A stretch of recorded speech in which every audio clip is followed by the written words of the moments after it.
Hello friends, welcome to GK notes. आज हम CrPC की थर्ड वीडियो में सभी सीआरपीसी के 37 चैप्टर हैं उनको हम ट्रिक से याद करेंगे। उससे पहले वाली वीडियो में हमने बेसिक की बात कर चुके हैं और धारा 2 की सभी परिभाषाएं ट्रिक से याद कर चुके हैं। मोस्ट इंपॉर्टेंट रहती है, यहाँ से क्वेश्चन ज़रूर आते हैं। और चैप्टर 2, 5, 11 और 12 की सभी 100+ इंपॉर्टेंट धाराएं हमने ट्रिक से डिस्कस कर चुके हैं। और देखो, एक बात और बता देता हूँ, ये पुलिस डिपार्टमेंट से रिलेटेड सभी धाराएं थी, तो इसलिए ये मोस्ट इंपॉर्टेंट चैप्टर थे। अगर सीआरपीसी से धाराओं का क्वेश्चन आता है तो इन्हीं चैप्टर से आएगा। और इन्हीं चैप्टर की धाराएं हम ट्रिक से अच्छे से कर चुके हैं और इनके नोट्स भी प्रिपेयर हो चुके हैं। ये सब बेसिक बातें कि कानून कब पारित हुआ, राष्ट्रपति ने कब सिग्नेचर किया, लागू कब हुआ, ये सब बातें हम पहले वाली वीडियो में डिस्कस कर चुके हैं। तो चलिए बिना टाइम वेस्ट किए शुरू करते हैं सभी 37 चैप्टर को ट्रिक से। उससे पहले मैं आपको बता दूं कि इसकी पीडीएफ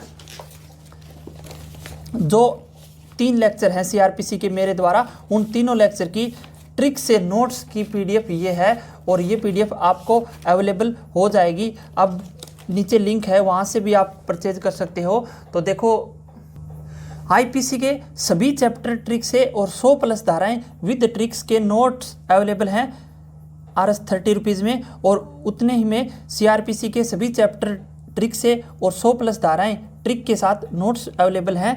और कृषि एवं पशुपालन के भी नोट्स अवेलेबल हैं जो हरियाणा पुलिस के लिए ज़रूरी हैं। तो ये सारे नोट्स आपको लिंक डिस्क्रिप्शन में मिल जाएगा, वहाँ पर जानकारी मिल जाएगी कि कैसे आप इनको परचेज कर सकते हैं। और उससे पहले भी एक बात बता देता हूँ, जो हरियाणा पुलिस कांस्टेबल और एसआई का एग्ज़ाम देने वाले बच्चे हैं, एग्ज़ाम देने वाले स्टूडेंट हैं, उनके लिए ये वीडियो सही नहीं रहेगी, क्योंकि इस वीडियो में हम चैप्टर को ट्रिक से याद करेंगे। तो सीआरपीसी के चैप्टर अगर आप ट्रिक से याद करते हो तो मेरे विचार से हरियाणा पुलिस या फिर हरियाणा एसआई के एग्ज़ाम में आपको इतनी हेल्प नहीं मिलेगी। ये चैप्टर आपको याद करने का मेरे विचार से कोई फ़ायदा नहीं होगा। सीआरपीसी को इतनी डिटेल में नहीं पूछा जाएगा कि चैप्टर कौन सा चैप्टर किस में है, लेकिन अदर स्टूडेंट के लिए, यूपीएसआई वालों के लिए भी ज़्यादा इंपॉर्टेंट नहीं रहेगी। लेकिन अगर आपने दोनों वीडियो देख ली हैं और अगर आपके पास टाइम है तो ये थर्ड वीडियो भी आप देख सकते हैं। बाकी सब के लिए है जिनको चैप्टर करने हैं और बहुत सारे एग्ज़ाम होते हैं जिनको सीआरपीसी पढ़ना है, उनके लिए मोस्ट इम्पोर्टेंट रहने वाला है ये वीडियो। तो चैप्टर 1 सबसे पहले हमें पता होता है कि प्रीलिमिनरी होता है, यानी प्रारंभिक होता है। और जैसे चैप्टर लास्ट होगा, चैप्टर 37 क्या होगा, मिसलेनियस होगा। ठीक है, तो उससे पहले एक चीज़ आपको बता देता हूँ मैं कि जैसे आपको याद रखना है 1 6 6 6, 3 6 याद रखने हैं और फिर याद रखना है ई। ठीक है, तो 3 6 और 3 ई, 1 1 3 6 और 3 ई आपको याद रखने हैं। तो इससे आपको क्या याद रखेगा, इससे देखो आपको याद लिखना है 1 6 6 से 26, 6 से 36 और ई से 41 और ई से 61 और ई से 91। ठीक है, तो ये चीज़ है क्या, यही तो आपको बताऊंगा मैं। क्या बताऊंगा मैं आपको, इसके नीचे आपको लिखना है 1 2 3 4 5 6 7, यानी ये 7 चैप्टरों की डिटेल बताएगा। पहला चैप्टर 1 से शुरू होगा और दूसरा चैप्टर 6 से शुरू होगा, चौथा चैप्टर 36 से शुरू होगा। तो ये चीज़ आपको ध्यान रखनी, 1 6 26 36 41 61 91। ठीक है, तो पहली बार में हमें ये लाइन याद रखनी है। ठीक है, अब इस लाइन का मतलब क्या हुआ कि पहला जो चैप्टर होगा 1 से शुरू होगा और दूसरा चैप्टर 6 से शुरू होगा, यानी पहला चैप्टर कहाँ से कहाँ तक जाएगा, 1 से लेकर 5 तक जाएगा। दूसरा चैप्टर कहाँ से शुरू होगा, दूसरा चैप्टर 6 से शुरू होगा और ये हाँ कहाँ तक जाएगा, ये दूसरा चैप्टर 26 से पहले यानी 25A तक जाएगा। तीसरा चैप्टर 26 से शुरू होगा और कहाँ तक जाएगा, 35 तक जाएगा। चौथा चैप्टर 36 से शुरू होगा और कहाँ तक जाएगा, 40 तक जाएगा। पांचवा चैप्टर 41 से शुरू होगा और कहाँ तक जाएगा, 60 तक। और छठा चैप्टर 61 से शुरू होगा और 90 तक जाएगा। और सातवां चैप्टर 91 से शुरू होगा और अगला क्या आएगा, अगला 106 तक जाएगा। ठीक है, तो 1 6 6 6 ई ये चीज़ आपको याद रखोगे तो आपको 7 चैप्टर तक के ये सीक्वेंस याद हो जाएगी। ठीक है, तो सीक्वेंस हमें कैसे पता चला, 1, 6, 26, 36, यहाँ से क्या हो रहा है, चैप्टर स्टार्ट हो रहे हैं, चैप्टर स्टार्ट हो रहे हैं। अब देखो चैप्टर स्टार्ट हो रहे हैं 1 से 6 से 26, 36, 41, 61, 91, ऐसे पार्ट्स में मैंने 5 पार्ट्स में लाइनें बनाई हैं। उन लाइनों को आप याद रख लोगे तो आपका काम हो जाएगा। ठीक है, नेक्स्ट लाइन अभी से ही कर लेते हैं। आपको क्या लिखना है, 106, 125, इसमें ज़्यादा ट्रिक बना के कंफ्यूज नहीं करूँगा आपको। 129, 149, 154, 177, 190 और 200। ठीक है, अब देखो 7 तक हमने कंप्लीट कर लिया, यानी 1 से लेकर 100 तक जितनी भी धाराएं आएंगी वो उसमें 7 चैप्टर हैं।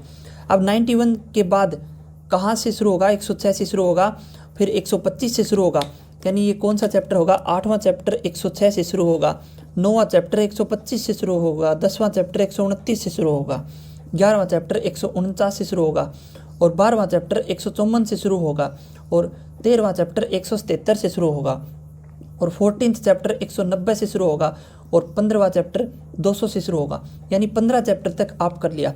ठीक है, ये तो इजी है, 1 6 6 6 6 ई वैसे याद कर लोगे। और उसके बाद 8 9 10 11 12 13 14 15 आपको कैसे याद रखना है, इनको आप रट लेना। ठीक है, 106, 25, 29, 49, 54, 77, 90, 0। ठीक है, 25, 29, 49, 54, 77, 90, 0, इसको रट लो। ठीक है, एक दिन ये दोनों रट लेना, 15 चैप्टर हो गए। नेक्स्ट डे में, नेक्स्ट थोड़ी देर में आपको बताऊंगा, उनको रट लेना। आपके सारे 37 के 37 चैप्टर आप रट सकते हो। अगर आपको यूज़फुल रहेंगे तो आप इनको रट सकते हो। ठीक है, ऐसे मैंने नोट्स में लिख रखा है, देखो ये सब चीज़ें आपको ध्यान से दिखाई दे रही होगी, तो ये चीज़ें मैंने नोट्स में प्रोवाइड करा रखा है, तो इनको आप लिख सकते हो अच्छे से और फिर कर सकते हो। तो इजीली आपको पता चल गया कि चैप्टर 1 कहाँ से कहाँ तक जाएगा, 1 से लेकर 5 तक जाएगा। नेक्स्ट बात करते हैं, नेक्स्ट बात क्या है, दंड न्यायालयों और कार्यालयों का गठन कर दो। दंड न्यायालयों और कार्यालयों का गठन कर दो, ये लाइन आपको याद रखनी है। 2 से क्या याद रखेंगे कि दंड न्यायालयों और कार्यालयों का गठन कर दो, तो 2 में क्या आएगा, दंड न्यायालयों और कार्यालयों का गठन आएगा, और गठन कर दो 2 से याद रखेंगे, चैप्टर नंबर 2। ठीक है, ये कौन कह रहा है, ये सीआरपीसी की धारा कह रही है कि भाई दंड न्यायालयों और कार्यालयों का गठन कर दो, चैप्टर 2 कह रहा है ये बात, और इसमें यही तो बात लिखी हुई है, क्या, constitution of criminal court and offices, और हिंदी में क्या होगा, दंड न्यायालयों और कार्यालयों का गठन। ठीक है, तो ये चीज़ आपका चैप्टर 2 हो जाएगा कि दंड न्यायालयों और कार्यालयों का गठन। इसमें हमने अच्छे से पढ़ा था कि दंड न्यायालय कितने वर्ग होते हैं, इसके 4 वर्ग होते हैं, और प्रादेशिक खंड के बारे में पढ़ा था, मेट्रोपॉलिटन एरिया महानगर क्षेत्र के बारे में पढ़ा था, सेशन कोर्ट के बारे में पढ़ा था कि दंड न्यायालयों की स्थापना कौन करता है, सरकार करती है, और किसकी परामर्श से, हाई कोर्ट की परामर्श से सरकार करती है, और कार्यालयों का गठन। ठीक है, और उसमें क्या हुआ कि जो नियुक्त होता है न्यायाधीश होता है, उसको नियुक्त कौन करता है, हाई कोर्ट नियुक्त करता है, और जिसमें सरकार का कोई इंटरफेयर नहीं होता। सरकार किसको कर सकती है अपॉइंटमेंट, सरकार स्पेशल जुडिशियल मजिस्ट्रेट को अपॉइंट कर सकती है 1 वर्ष के लिए। यह सब हमने धाराओं में डिटेल से किया था, ट्रिक से किया था। ठीक है, और सरकार किसको नियुक्त कर सकती है, डीएम को, यानी डिस्ट्रिक्ट मजिस्ट्रेट को नियुक्त कर सकती है, यानी कार्यपालक अधिकारी को नियुक्त कर सकती है। ठीक है, ये चीज़ें हमने पढ़ा था, ये सब किस में आता है, चैप्टर नंबर 2 में, constitution of criminal court and offices, दंड न्यायालयों और कार्यालयों का गठन। नेक्स्ट चैप्टर आ जाता है, नेक्स्ट चैप्टर कौन सा है, चैप्टर नंबर 3। ठीक है, और चैप्टर नंबर 3 में हम एक चीज़ आपको बताएंगे कि अगर आपने, मैंने एक बार मेरी फर्स्ट वीडियो थी, फर्स्ट वीडियो आई थी जनवरी 2020 में, 20 जनवरी 2020 को फर्स्ट वीडियो आई थी, और वो फर्स्ट वीडियो कौन सी थी, कॉन्स्टिट्यूशन, इंडियन कॉन्स्टिट्यूशन के 22 भाग, जो भारतीय संविधान के 22 भाग हैं, यानी 22 क्या हैं, पार्ट हैं, उनको हमने ट्रिक से डिस्कस किया था। ठीक है, उनको ट्रिक से डिस्कस किया था।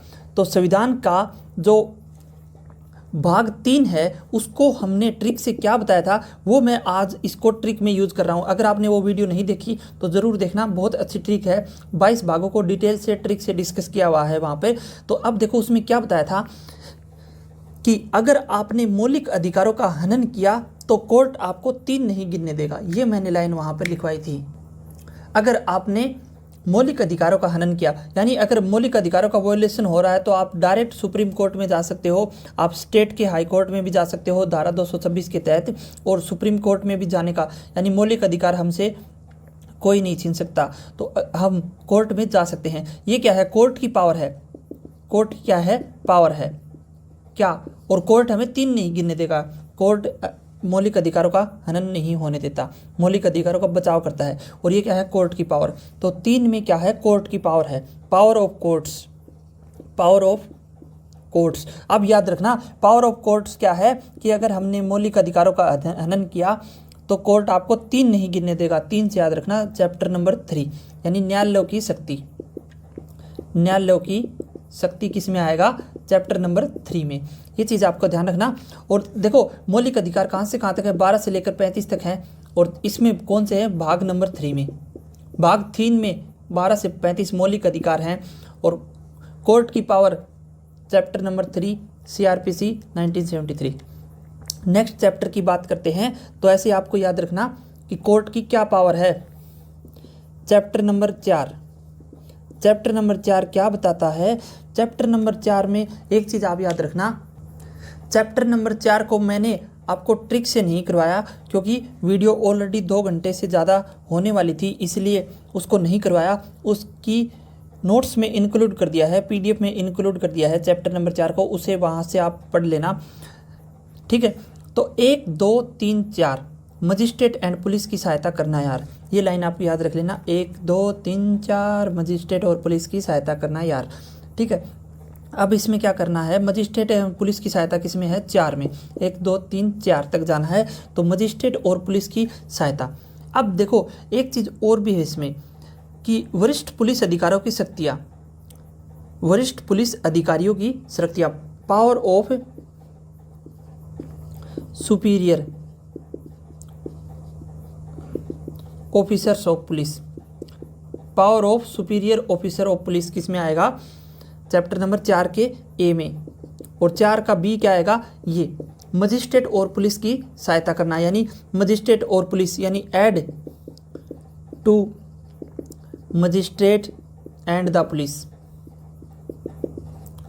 ठीक है। तो चैप्टर नंबर 4 क्या बताता है कि जनता कब मजिस्ट्रेट और पुलिस की सहायता करेगी, या फिर वरिष्ठ पुलिस अधिकारी की शक्तियाँ। अब पुलिस अधिकारी की शक्तियाँ क्या होती हैं कि वो अपने जितना भी उसका अधिकार क्षेत्र है वहाँ पर अपनी शक्तियों का प्रयोग कर सकता है जो थाने की सीमाओं में अधिकारियों को दी गई हैं, ठीक है। उस सर्वत्र जो सीमाओं के अंदर वो सब शक्तियाँ उपयोग कर सकता है जो धाराओं में परिभाषित है, ठीक है। अब aid to magistrate and the police, अब कुछ जिम्मेदारियां जनता की भी होती हैं कि कुछ अपराधों का इत्तिला यानी जानकारी जनता द्वारा भी दिया जाना होता है।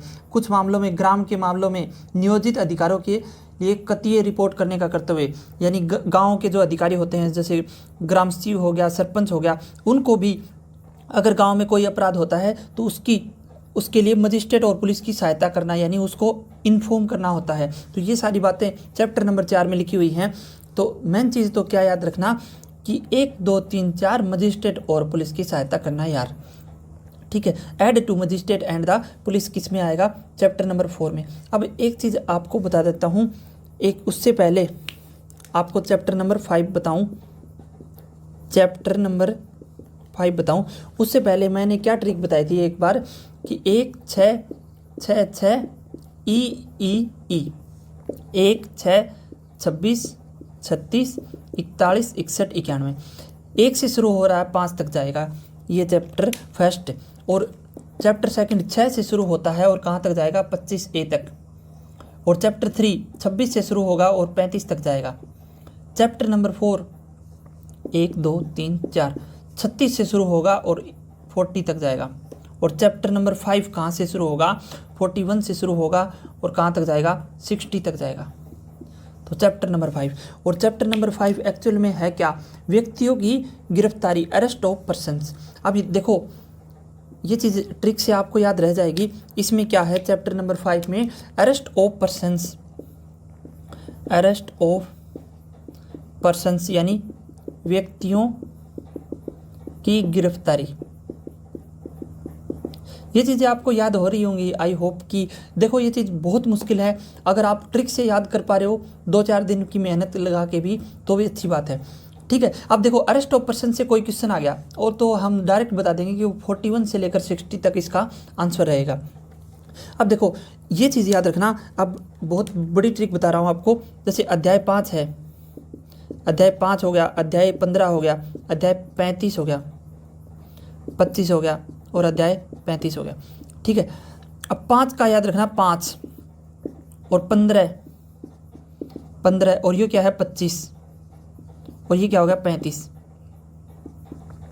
ठीक है, अब देखो पे और यहाँ पे से हम क्या बनाएंगे, पर्सन, पर्सन यानी व्यक्तियों की गिरफ्तारी। और 15 वाले पे से हम क्या बनाएंगे, परिवाद।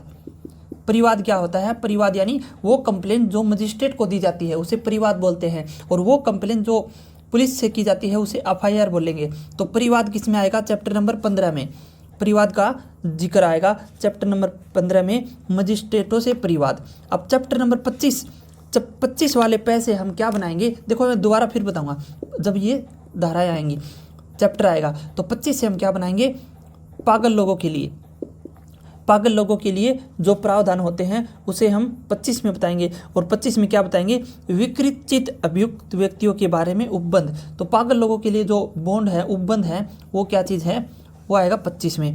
और 35 में क्या आएगा, 35 में आएगा प्रोसीडिंग्स। ठीक है, तो इरेगुलर प्रोसीडिंग्स आएगा इसमें, इरेगुलर अनियमित कार्यवाहियाँ। ठीक है, इरेगुलर प्रोसीडिंग्स किस में आएगा, 35 में आएगा। तो इन चारों पै को इकट्ठा आप नोट्स बना के आप लिख के देखोगे तो याद हो जाएंगे।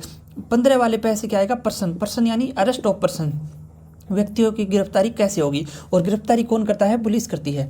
अब 15 में क्या आएगा, परिवाद, किससे, मजिस्ट्रेट से। 25 में क्या आ जाएगा, पागल लोगों के लिए उपबंध यानी विकृत चित्त अभियुक्त के लिए उपबंध। और 35 क्या आएगा, प्रोसीडिंग्स कौन सी प्रोसीडिंग्स, जो इरेगुलर हैं। तो ये चीज़ आपको ध्यान रखना। तो 5 से याद रखना पै, और पै से क्या याद रखेंगे, अरेस्ट ऑफ पर्सन यानी व्यक्तियों की गिरफ्तारी 41 से लेकर 60 तक। ठीक है, नेक्स्ट चैप्टर की बात करते हैं। तो नेक्स्ट चैप्टर कौन सा है, चैप्टर नंबर 6, चैप्टर नंबर 6। और इसमें क्या बोलता है, अब देखो चैप्टर नंबर 6 में अब व्यक्तियों की गिरफ्तारी हो रही है, तो गिरफ्तारी होने के लिए आगे उसको अपीयरेंस के लिए कंपेल किया जाता है यानी विवश किया जाता है। तो देखो उसको बुलाया जाता है कि आजा। ठीक है, अब गिरफ्तारी हो रही है तो गिरफ्तारी को कैसे बुलाया जाता है, आजा, अच्छा, आजा, ऐसे बोलते हैं ना कि आजा, अच्छा। ठीक है, और यह क्या कर रहा है, बुलाने को विवश कर रहे हैं। तो बुलाने को विवश कैसे कर रहे हैं, वो उसको फ़ोन करके बुला रहे हैं कि आजा, अच्छा। अब 6 को क्यों ऐड किया, चैप्टर नंबर 6 की बात करता है ये, और बुलाने को विवश करता है। कैसे बुलाने को विवश करता है, आजा, अच्छा। ठीक है, तो 6 और बुलाने को विवश, यही इस चैप्टर का नाम है। क्या है, प्रोसेस टू कंपेल अपीयरेंस। ठीक है, तो प्रोसेस टू कंपेल अपीयरेंस किस में आएगा, चैप्टर नंबर 6 में। तो अपीयरेंस यानी बुलाने के लिए सबसे बेस्ट तरीका कौन सा होता है, समन आ जाता है। तो ठीक है, तो कोर्ट की तरफ से ऑफिशियल नोटिस होता है, वो समन होता है। और वो समन क्या होता है, अच्छा, आजा, उसको बुलाने के लिए भी समन आ जाता है, तो जाना ही पड़ता है। और चैप्टर नंबर 6 कहाँ से कहाँ तक है, 61 से लेकर 90 तक है। ठीक है, चैप्टर नंबर 6। तो ये हो गया चैप्टर नंबर 6। आगे आ जाता है चैप्टर नंबर 7। चैप्टर नंबर 7 में क्या हो जाता है कि भाई वो आ रहा है, उसको समन दे दिया। ठीक है, चैप्टर नंबर 6 के तहत, और पहले उसको अरेस्ट करने के लिए गिरफ्तारी, अरेस्ट वाला हमने बहुत अच्छे से डिस्कस किया है, आप पिछली वीडियो देखना, वहाँ आपको इजीली पता चल जाएगा। अब नेक्स्ट आ जाता है चैप्टर नंबर 7। चैप्टर नंबर 7 में कह रहा कि आ जाओ लेकिन आप खाली हाथ मत आना, साथ में चीज़ें भी लाना। क्या लाना? साथ में, साथ नहीं लिखेंगे, साथ में चीज़ें भी लेकर आना, साथ में चीज़ें भी लेकर आना, इसमें आएगा चैप्टर नंबर 7 में। ठीक है, तो साथ में अब वो बुला रहे हैं किसको? अभियुक्त को। प्रोसेस टू कंपेल अपीयरेंस, अब साथ में क्या लेके आना? चीज़ें, और साथ से याद रखना चीज़ें भी लेकर आना। यही बात इसमें लिखी हुई है, क्या? Processes to compel production of things, चीज़ें पेश करने को विवश करने के लिए किसमें आ जाता है? Chapter number 7। जैसे कोई डॉक्यूमेंट या दस्तावेज पेश करने की बात हो सकती है, और या फिर तलाशी में कोई चीज़ में पेश करने की बात हो सकती है। ठीक है, तो साथ में कुछ चीज़ें भी लेके आना, किसमें आएगा? Chapter number 7। तो साथ में क्या लेके आना? चीज़ें। Process to compel production of things, यानी चीज़ें पेश करने को विवश करने के लिए जिक्र है चैप्टर नंबर 7। नेक्स्ट आ जाता है चैप्टर नंबर 8। चैप्टर नंबर 8 में क्या हो जाता है? वैसे चैप्टर नंबर 7 का ए पार्ट भी है। कुछ मामलों में सहायता के लिए व्यक्तिकारी व्यवस्था तथा संपत्ति की कुर्की और संपरण के लिए प्रक्रिया आ जाती है चैप्टर नंबर 7A में। तो अगर आप नोट्स बना रहे हो तो ये चीज़ नोट डाउन कर लेना। कुछ मामलों में सहायता के लिए व्यक्तिकारी व्यवस्था तथा संपत्ति की कुर्की और संपरण के लिए जो प्रोसेस होता है वो चैप्टर नंबर 7A में बताता है। तो चलिए नेक्स्ट चैप्टर करते हैं। चैप्टर नेक्स्ट कौन सा है? Chapter number 8। ठीक है, चैप्टर नंबर 8। चैप्टर नंबर 8 में क्या होगा? 8 से याद रखना आज। आज के बाद शांति भंग की तो मैं खुद जिम्मेवार होऊंगा। तो चैप्टर 8 में एक लाइन याद रखनी है कि आज के बाद अगर शांति भंग की तो मैं खुद जिम्मेवार होऊंगा। तो उसके लिए क्या भरवा लेते हैं? प्रतिभूति। प्रतिभूति यानी security, security for keeping the peace and good behaviour. तो ये चीज़ आपको बताता हूँ मैं, क्या? Security for keeping peace and good behaviour. अब जैसे कोई अपराधी अपराध में पकड़ा गया, लेकिन उसको अगर जमानत पे छोड़ दिया जाता है तो उससे एक बॉन्ड भरवाया जाता है, सिक्योरिटी भरवाई जाती है कि अगर उसने अपराध किया तो वो 2 लाख रुपए का जुर्माना भरेगा, या फिर उसके जगह कोई और उस पर उसकी जिम्मेवारी लेता है। ठीक है, तो उसे प्रतिभूति क्या हो जाता है? ली जाती है। अब ये चीज़ उस केस में होता है जहाँ पर लगता है कि शक होता है किसी पर कि ये दोबारा अपराध कर सकता है, तो उससे सिक्योरिटी भरवा ली जाती है कि अगर वो होता है कि भाई देसी भाषा में ये कहेंगे, अगर गांव में अगर लड़ाई होगी ना तो सबसे पहले इतना पकड़ा, यह चीज़ें उससे सिक्योरिटी भरवा ली जाती है। तो चैप्टर 8 ये बताती है security for keeping the peace and good behaviour, प्री शांति कायम रखने के लिए, सदाचार के लिए प्रतिभूति, चैप्टर नंबर 8 में। नेक्स्ट चैप्टर की बात करते हैं तो नेक्स्ट चैप्टर क्या आएगा? Chapter number 9। चैप्टर नंबर 9 में क्या कहता है? अब देखो, पत्नी संतान के लिए, माता पिता के भरण पोषण के लिए आप मना नहीं कर सकते। ये चीज़ आपको ध्यान रखनी है, याद रखनी है। पत्नी हो या फिर संतान हो और माता पिता के भरण पोषण के लिए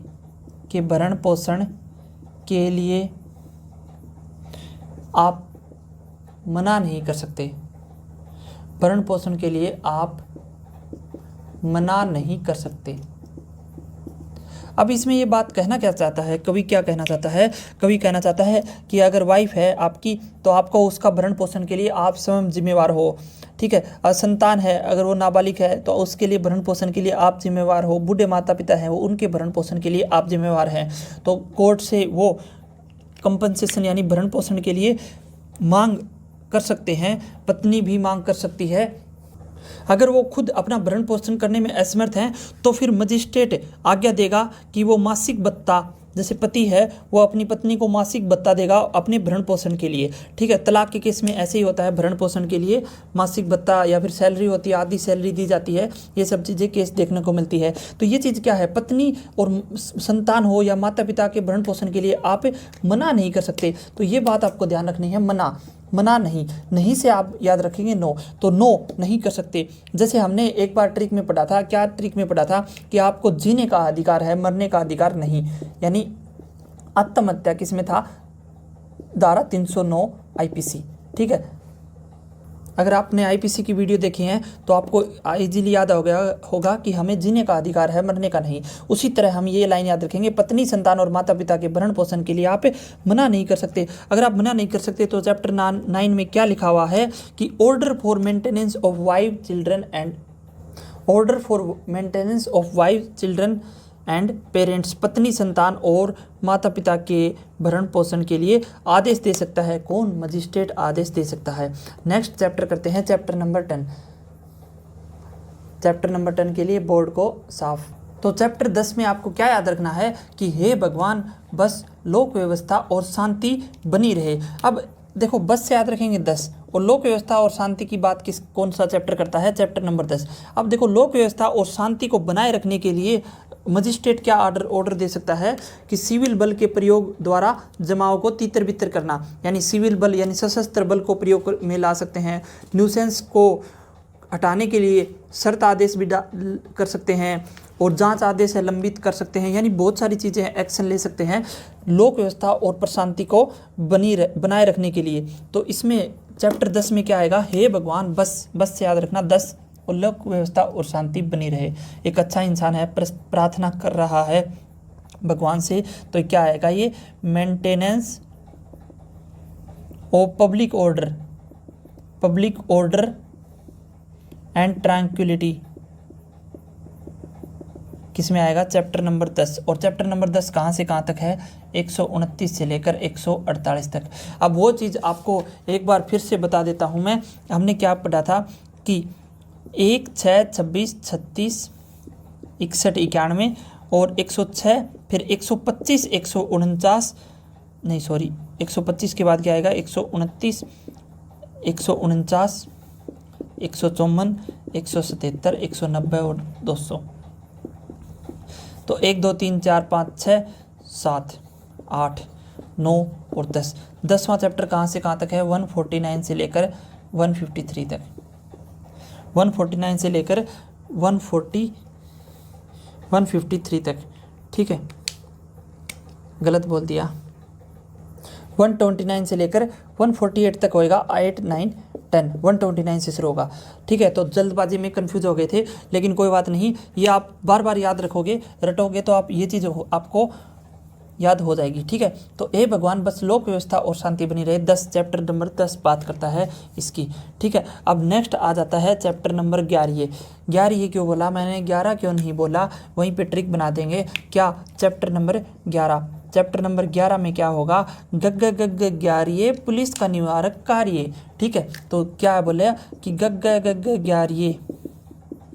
11 और पुलिस का निवारक कार्य, पुलिस का निवारक कार्य, ठीक है। गग गग 11 और पुलिस का निवारक कार्य, ये चीज़ आप लाइन रट लेना, इजीली है, रट जाएगा। तो इसमें क्या आएगा? Preventive action of police. Preventive action of police किस में आ जाएगा? चैप्टर नंबर 11 में, यानी पुलिस का निवारक कार्य। निवारक कार्य किस में आएगा? चैप्टर नंबर 11 में 149 से लेकर 153 तक। चैप्टर नंबर 11 इंपॉर्टेंट है, 149 से लेकर 153 तक। Preventive action of police, police का निवारक कार्य।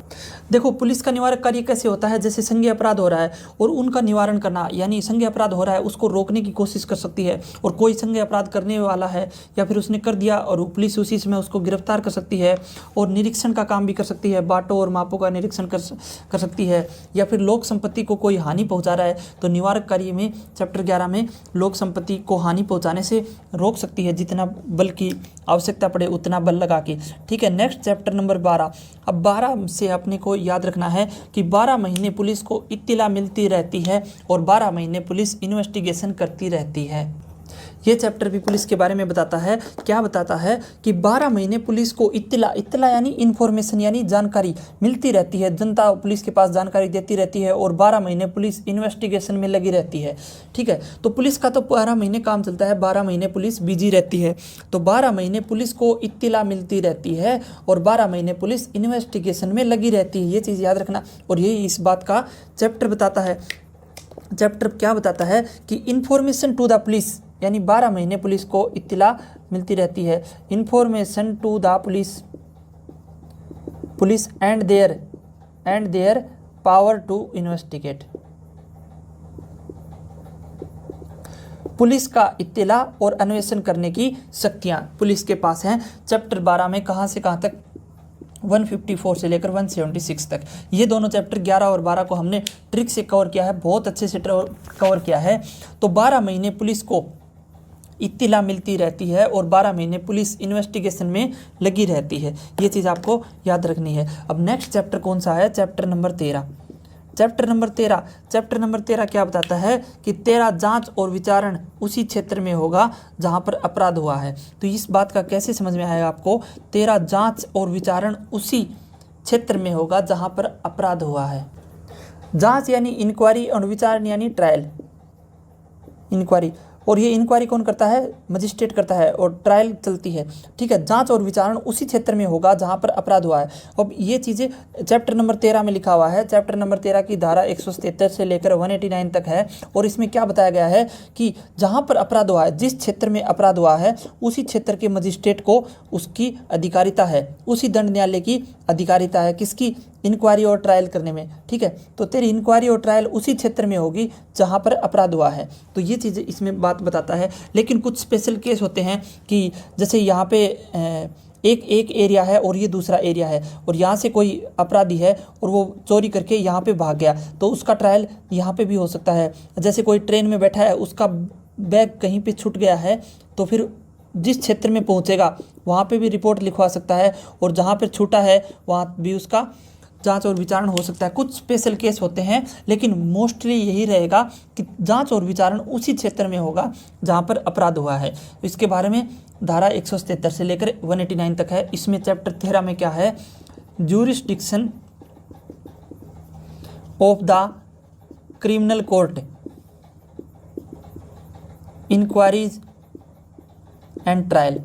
ठीक है, तो इंक्वायरीज एंड ट्रायल, तो इंक्वायरीज एंड ट्रायल उसी क्षेत्र में होगा जहां पर अपराध हुआ है। Chapter number 13। नेक्स्ट चैप्टर आ जाता है चैप्टर नंबर 14।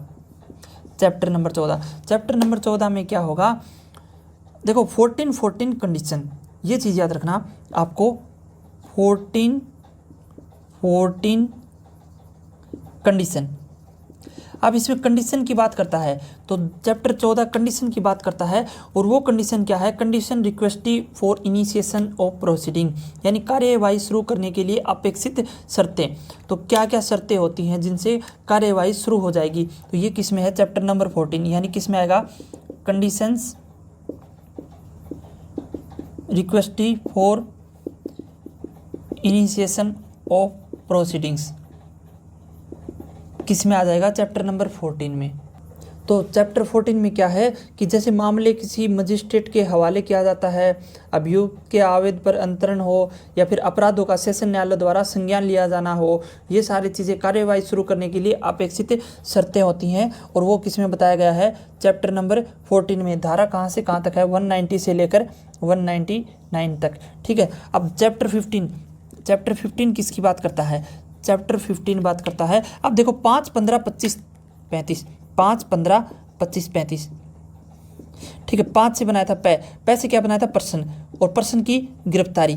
और 15 से हमने क्या बनाया था, पैसे, परिवाद किससे, मजिस्ट्रेट से। और 25 से हमने क्या बनाया था, पागल, यानी विकृत चित्त व्यक्ति के लिए उपबंध क्या होंगे। और 35 से हमने क्या बनाया था, प्रोसीडिंग्स कौन सी होती हैं, इरेगुलर। ठीक है, ये चीज़ इकट्ठा याद रखना। अब देखो चैप्टर नंबर 15 आ चुका है, तो परिवाद किससे, मजिस्ट्रेट से, यानी इसमें क्या आ जाएगा, मजिस्ट्रेट से परिवाद क्या होता है, कंप्लेंट टू मजिस्ट्रेट्स, यानी परिवाद किससे, मजिस्ट्रेट से। ठीक है, हिंदी में ऐसा लिखा हुआ है कि मजिस्ट्रेट से परिवाद किस में आएगा, चैप्टर नंबर 15 में। इजी हो चुका है आपके लिए। चैप्टर नंबर 16 क्या बताएगा, चैप्टर नंबर 16 क्या बताता है। अब देखो एक चीज़ बताता हूँ मैं, यहाँ पर आलसी लोगों के लिए कुछ बातें हैं। क्या बात है कि मजिस्ट्रेट के समक्ष कार्रवाई होती है तो उस समय आपको सोना नहीं चाहिए, तो सोना से याद रखना 16। ठीक है, और मजिस्ट्रेट के समक्ष कार्यवाही के शुरू की जाती है, तो मजिस्ट्रेट के समक्ष कार्यवाही प्रारंभ की जाती है, चैप्टर नंबर 16। और 16 से हम क्या याद रखेंगे, सोना। और सोना नहीं चाहिए कब, जब मजिस्ट्रेट के समक्ष कार्यवाही शुरू हो रही है, तो उस समय हमें सोना नहीं चाहिए। कम से कम उस समय तो अलर्ट रहना चाहिए जब कार्यवाही शुरू हो रही है। बीच में सो सकते हैं, ठीक है, सो जाओ बीच में क्या, ठीक है। तो चैप्टर 16 में क्या बोलेगा, commencement of proceedings before magistrate, यानी मजिस्ट्रेट के समक्ष कार्यवाही का प्रारंभ किया जाना। तो मजिस्ट्रेट के समक्ष कार्यवाही क्या होगी, प्रारंभ होगी। ठीक है, मजिस्ट्रेट के समक्ष कार्यवाही क्या होगी, प्रारंभ होगी। चैप्टर नंबर 16 बताता है सीआरपीसी का। तो मजिस्ट्रेट के समक्ष कार्यवाही क्या होगी, शुरू होगी, और उसमें सोना नहीं चाहिए, सोना से याद रखेंगे 16। चैप्टर नंबर 17 क्या बताता है। अब देखो एक चीज़ बताता हूँ मैं कि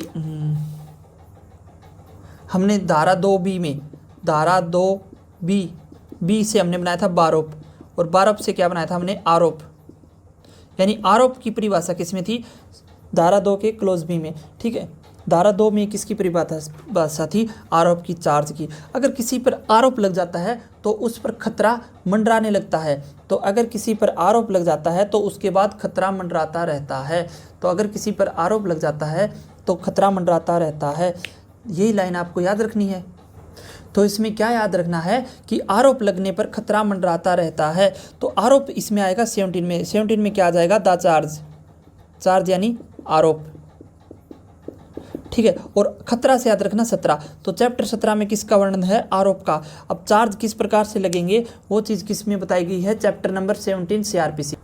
तो आरोप की बात होती है कि किसी पर आरोप लगता है तो प्रत्येक आरोप में अपराध का एक कथन होगा। ठीक है, इसमें बहुत सारे चीज़ें हैं कि अपराध के लिए कि रीति कथित होने चाहिए। जब आरोप परिवर्तित किया जाता है तब साक्षियों को पुनः बुलाया जा सकता है कि आरोप मजिस्ट्रेट आरोप को बदल भी सकता है। ये सारे बहुत सारे धाराएं हैं। तो अगर किसी पर आरोप लग जाए तो उस पर खतरा मंडराता रहता है। खतरा से याद रखना 17, यानी किसी पर आरोप लग जाए तो 17 मंडराता रहता है। तो चैप्टर 17 क्या आ जाएगा, आरोप। और चैप्टर 17 कहाँ से कहाँ तक है, चैप्टर 190 से लेकर 199 तक था चैप्टर 14। और चैप्टर 15 कहाँ से है, 200 से लेकर 203। और चैप्टर 16 कहाँ से कहाँ तक है, 204 से लेकर 210। देखो कई बार चीज़ें ये गलत भी हो जाती हैं, ये चीज़ें कुछ करेक्शन हो जाता है, इसलिए आप क्या करना 211 से लेकर 224। आप एक काम करना कि मेरा टेलीग्राम चैनल है वहाँ पर ज्वाइन कर लेना। वहाँ पर मैं ये PDF है जो CRPC की PDF है, जो दंड प्रक्रिया संहिता, देखो मेरे पास ये दंड प्रक्रिया संहिता हिंदी मीडियम और इंग्लिश मीडियम दोनों में मौजूद है। तो इसको मैं Telegram channel GK Notes 22, Telegram का लिंक भी मिल जाएगा यहाँ पे, GK Notes 22, यहाँ पर आप ज्वाइन कर लेना। और वहाँ पर मैं ये PDF मिल जाएगी, आपको शेयर कर दूंगा। ठीक है, और वहाँ से PDF डाउनलोड कर लेना। अगर आप नोट्स बना रहे हो तो उसको साथ में, अब इसको भी साथ में, इस PDF को भी साथ में खोल के रखो ताकि कोई भी धारा में थोड़ी सी भी मिस्टेक न हो, क्योंकि ये सिर्फ नंबरिंग का खेल है। अगर 17 की जगह 19 हो गया तो हमारा आंसर पूरी तरह से गलत हो जाएगा। ठीक है, तो ये नंबरिंग का खेल है, इसलिए आपको संभल के खेलना है। चैप्टर नंबर 18 किसकी बात करता है। अब देखो ये चीज़ें याद रखना कि सेशन न्यायालय के समक्ष विचारण होता है, तब कहाँ होगा विचारण, सेशन न्यायालय के समक्ष विचारण, ये इसमें 18 में बताया गया है। तो एक बंदे ने क्वेश्चन पूछा कि कहाँ होगा विचारण, कहाँ होता है विचारण, यानी ट्रायल कहाँ पर होती है। तो बोले 8 होगी। और वो कौन बोला था कि सेशन न्यायालय का जज बोला था। तो सेशन न्यायालय का मजिस्ट्रेट था, उन्होंने बोला कि 8 होगा विचारण, 8 होगा विचारण। और किसने कहाँ पे बोला था, सेशन न्यायालय के समक्ष। तो यानी ये चीज़ इसी में बात की गई है, trial before a court of session. इसका मतलब ये हुआ कि सेशन न्यायालय के समक्ष विचारण, सेशन न्यायालय के समक्ष विचारण किस में आएगा, चैप्टर नंबर 18 में। और वहाँ से पूछा कि कहाँ होगा विचारण, तो 8 होगा विचारण सेशन न्यायालय के समक्ष, यानी सेशन कोर्ट के सामने होगा। चैप्टर 18 में इसका जिक्र है, यानी ट्रायल कहाँ पर होगी और ट्रायल कैसे होगी, ये सब चीज़ें चैप्टर नंबर 18 में इसका वर्णन है। और ये कहाँ से कहाँ तक है, 225 से लेकर 237 तक, 225 से लेकर 237 तक चैप्टर 18 है। अब नेक्स्ट आ जाता है चैप्टर नंबर 19। चैप्टर नंबर 19 क्या बताता है, चैप्टर नंबर 19 से आप याद रखना 19 नारंट वारंट। जैसे हमने क्या पढ़ा था कि 14 कंडीशन, 14 कंडीशन। अब वो कंडीशन कौन सी होती हैं, प्रारंभिक कार्रवाई को शुरू करने के लिए अपेक्षित शर्तें कंडीशंस होती हैं। उसी तरह 19 को क्या बोलना कि 19 नारंट और वारंट, 19 नारंट वारंट। तो 19 से वारंट तक पहुंचना है और वारंट का जिक्र करता है इसमें। तो trial of warrant cases bye magistrate किस में आएगा 19 में। तो trial of warrant cases bye magistrate. अब वारंट के बारे में हम बहुत अच्छे से जान चुके हैं, ठीक है। तो वारंट केसेस बाय मजिस्ट्रेट की ट्रायल किस में आएगी 19 में, ठीक है।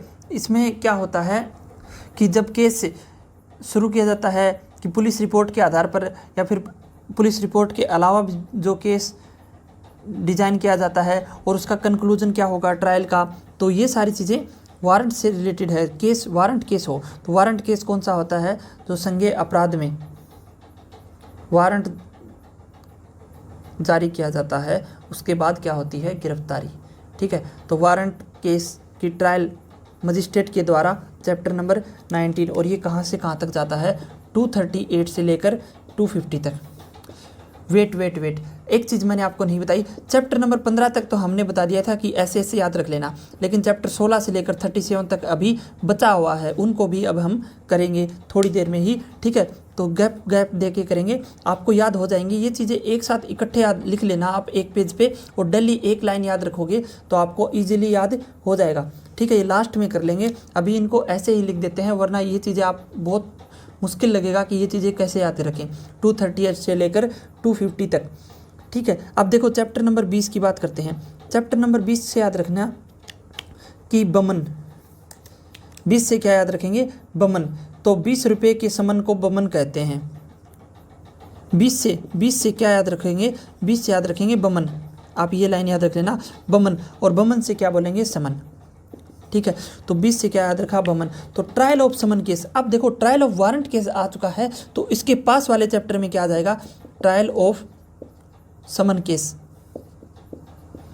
Trial of summon case by magistrate, ठीक है। तो समन केस की ट्रायल कैसे चलेगी इसमें बताया गया है, चैप्टर नंबर 251 से लेकर 259 तक बताया गया है इसमें। Trial of summon case by magistrate, trial of summon case यानी समन मामलों का विचारण मजिस्ट्रेट द्वारा कैसे होगा, चैप्टर नंबर 20 के बताता है। तो चैप्टर नंबर 20 में क्या याद रखना 20 बमन समन, ठीक है। और वो बमन कौन सा है, वो बमन जो धमाल मूवी में जहाज का ड्राइवर है, ठीक है। तो 20 से याद रखना बमन। तो ये चीज़ है। अब नेक्स्ट आ जाता है चैप्टर नंबर 21, बहुत सिंपल हो जाएगा आपके लिए याद करने के लिए, कि जैसे चैप्टर 12 में क्या है कि पुलिस को 12 महीने इत्तिला इन्फॉर्मेशन मिलती रहती है और पुलिस 12 महीने इन्वेस्टिगेशन में लगी रहती है, ठीक है। और एक ग्यारह पुलिस का निवारक कार्य। चैप्टर 10 क्या बताता है, चैप्टर 10 क्या बताता है, बस लोक प्रशांति बनी रहे, maintenance of public order and tranquillity, ठीक है। और उसी तरह चैप्टर 13 क्या होगा कि 13 जुरिडिक्शन क्षेत्र के अलावा, यानी चैप्टर 13 में क्या होगा कि तेरी जांच और विचारण उसी क्षेत्र में होगी जहां पर अपराध हुआ है, ठीक है। और चैप्टर 14 में क्या बोला था कि चैप्टर 14 में क्या बोला था 14 कंडीशन।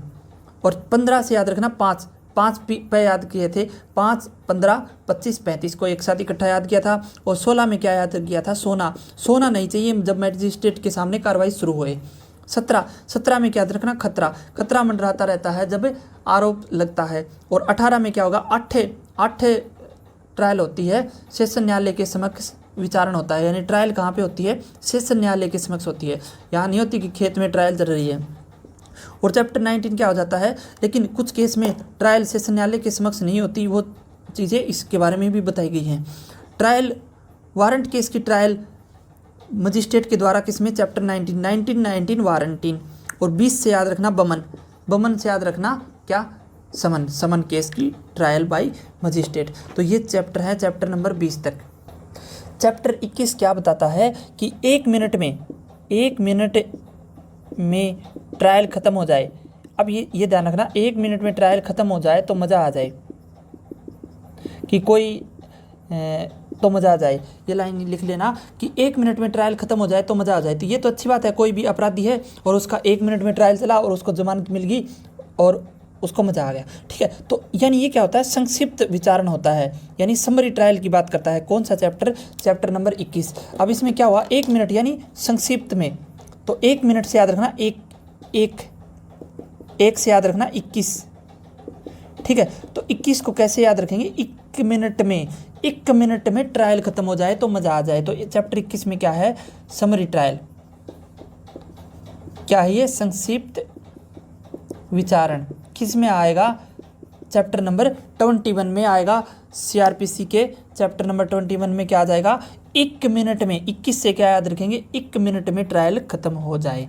ठीक है, अब चैप्टर 21 का ए पार्ट है प्ली बार्गेनिंग। तो चैप्टर 21 ए, ये आप नोट डाउन कर लेना साथ में, प्ली बार्गेनिंग,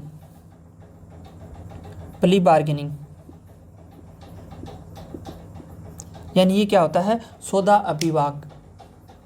तो देखो संक्षिप्त विचारण कैसे हो सकता है, प्ली बार्गेनिंग से, यानी सौदा अभिवाद से। तो इसमें क्या होता है कि दोनों पक्ष, जिस पर आरोप लगा है और जिसने लगाया है, वो दोनों पक्ष परस्पर सहमति से संतोषप्रद निपटारे की रिपोर्ट न्यायालय के सामने पेश करते हैं और फिर मामले का निपटारा हो जाता है, यानी उस पर ट्रायल नहीं चलती, वो ट्रायल बंद हो जाती है और वो दोनों पक्ष की सहमति से हो जाती है। और वो कौन सा बैठ आता है, चैप्टर 21। और दोनों पक्ष मिलके कहते हैं 1 मिनट में ट्रायल खत्म, मजे आ गए, दोनों पक्ष संतुष्ट हैं। ठीक है, तो वो चैप्टर नंबर 21 बताता है। तो चैप्टर नंबर 21 ए क्या बताएगा, प्ली बार्गेनिंग। और चैप्टर नंबर 21 किसकी बात करता है, summary trial. Next chapter number है चैप्टर नंबर 22।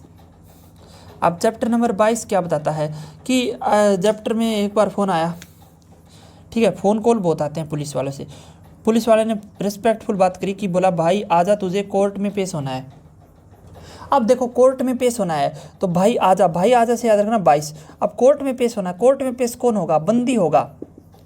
ठीक है, तो कारागारों में परिरुद्ध हो या निरुद्ध व्यक्तियों की हाजिरी। अब बंदी कर रखा है या फिर किसी को हिरासत में लिया हुआ है और हिरासत में लिए हुए व्यक्ति की हाजिरी लगेगी कहाँ पर, कोर्ट में, और वहाँ पे पेश होना है। और ये धारा किस में है, धारा 22 में वर्णन है। तो बंदियों की हाजिरी अपेक्षा करने की शक्ति, तो कोर्ट के पास ये पावर है कि वो फ़ोन करके, कोर्ट फ़ोन कर रहा है और वो कह देगा कि भाई आजा, तुझे कोर्ट में पेश होना है। और ये किसको कर रहा है, बंदी को। बंदी वो बंदी नहीं, ये बंदी जो जेल में कैद है और हिरासत में लिया हुआ है या फिर नज़रबंद किया हुआ है, वो सब चीज़ें कोर्ट में पेश करना है। ये कोर्ट की पावर है और वो कह सकता है भाई आजा, तुझे कोर्ट में पेश करना है। तो 22 में क्या आ जाएगा, attendance of person, attendance of person confined और डिटेन्ड इन प्रिजन्स, जेल। तो चैप्टर 22 में बंदी या फिर कारागार में जो है कैदी, उनको कोर्ट में पेश होना है। तो अटेंडेंस ऑफ पर्सन कन्फाइंड और डिटेन्ड इन प्रिजन्स, यानी जेल में या कारागारों में परिरुद्ध या फिर निरुद्ध व्यक्तियों की हाजिरी कहाँ पर होगी, कोर्ट में होगी। तो नेक्स्ट हम बात करते हैं, नेक्स्ट कौन सी चैप्टर है, नेक्स्ट चैप्टर है चैप्टर नंबर 23। चैप्टर नंबर 23 क्या बताता है। अब देखो चैप्टर 23 में हमने क्या बोला, 13 में हमने क्या बोला था। तो चैप्टर 13 में हमने क्या बोला था कि 13 जांच और निवारण उसी क्षेत्र में होगा जहां पर अपराध हुआ है। तो 13 जांच और निवारण उसी क्षेत्र में होगा, उसी क्षेत्र में होगा जहां पर अपराध हुआ है, चैप्टर नंबर 13 में बोला था। और चैप्टर 23 में हम क्या बोलेंगे कि तेरी इंक्वायरी एंड ट्रायल के लिए सबूत चाहिए। ठीक है, ये दोनों को एक साथ इकट्ठा याद रखोगे तो हो जाएंगे 13 और 23 को। तो यानी क्या बोलना कि तेरी इंक्वायरी, 23 में हम क्या बोलेंगे, तेरी इंक्वायरी एंड ट्रायल, यानी जांच और विचारण के लिए एविडेंस चाहिए। एविडेंस यानी साक्ष्य, सबूत चाहिए। तो तेरी इंक्वायरी एंड ट्रायल के लिए सबूत चाहिए। सबूतों और गवाहों को मद्देनजर रखा जाता है। तो चैप्टर 23 क्या है, evidence in inquiries and trial. तो तेरी इंक्वायरी और ट्रायल चलेगी, उसमें क्या चाहिए, एविडेंस चाहिए। ये कौन सा चैप्टर बताता है, चैप्टर नंबर 23। चैप्टर नंबर 21 कहाँ से कहाँ तक था, 260 से लेकर 265 तक। ठीक है, और ये प्ली बार्गेनिंग किस में आएगा, 265A से लेकर 265L तक, 265A से लेकर 265L तक। और चैप्टर नंबर 22 किस में आएगा, 266 से 266 से लेकर 271 तक। और चैप्टर 23 क्या है, 272 से लेकर 299 तक। ठीक है। तो चैप्टर नंबर 23। अब नेक्स्ट आ जाता है चैप्टर नंबर 24। चैप्टर 24 क्या बताता है? देखो चैप्टर 24 यानी चौबे जी इंक्वायरी एंड ट्रायल के प्रोविज़न बताओ। तो चौबे जी से पूछ रहे हैं, तो चौबे जी से क्यों पूछा? तो देखो चौबे जी से एक क्वेश्चन और पूछ लिया। तो 24 से हमने पहले पढ़ा था, धारा 24 में पढ़ा था सीआरपीसी की, चौबे जी बहुत अच्छे सरकारी वकील है, यानी लोक अभियोजक है, पब्लिक प्रोसिक्यूटर है, यानी चौबे जी बहुत अच्छे सरकारी वकील है। तो पब्लिक प्रोसिक्यूटर का वर्णन किस में था? धारा 24 में, पिछली वीडियो में हमने पढ़ा था। लेकिन अब चैप्टर 24 में फिर से चौबे जी का जिक्र आ रहा है, और चौबे जी क्या बताएंगे इसकी बात जाँचों और विचारणों के बारे में जनरल प्रोविजन बताएंगे। तो देखो चौबे जी को बहुत अच्छे क्या है, लोक अभियोजक है, यानी पब्लिक प्रोसिक्यूटर है, उसको नॉलेज है। और चौबे जी क्या बताएंगे कि चौबे जी इनको इंक्वायरी एंड ट्रायल के प्रोविजन बताओ। प्रोविजन यानी उपबंध बताओ। तो इंक्वायरी एंड ट्रायल के प्रोविजन कौन बताएगा? चौबे जी बताएगा, ठीक है। तो इंक्वायरी एंड ट्रायल के उपबंध जो भी होंगे वो चौबे जी बताएगा, और इससे याद रखना चैप्टर नंबर 24। अब देखो एक बात और बताता हूँ मैं, कुछ बात नहीं ये लिख देता हूँ मैं, इसमें क्या आएगा? General provision as to inquiry and trial. तो चैप्टर 24 में क्या आ जाएगा? General provision as to inquiry and trial. Next आ जाता है चैप्टर नंबर 25। अब देखो 25, 5, 15, 25, 35। अब 5 में हमने क्या पढ़ा था? पर्सन की गिरफ्तारी। 15 में हमने क्या पढ़ा था कि पैसे परिवाद यानी कंप्लेंट टू मजिस्ट्रेट।